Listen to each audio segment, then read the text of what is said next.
Form I-9 is used by companies to verify the hiring eligibility of personnel for employment in the United States.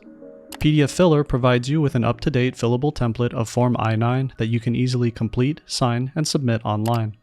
To do so, open your I-9 in the pdfFiller editor and start filling out the fields that apply to you.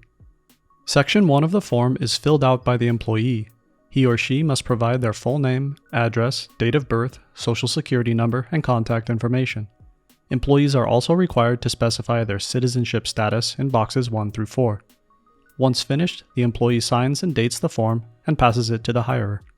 The employer then reviews and verifies the data provided by the employee using sections 2 and 3 of the form. Once every field has been completed and checked off, date and e-sign your I-9. Click Done to save the changes you've made and choose what you would like to do with your document next. Print out the resulting document, share it with anybody via email, fax, SMS, USPS, or shareable link, send it out for signature, save it to your device, convert it into a template, or continue editing your document online.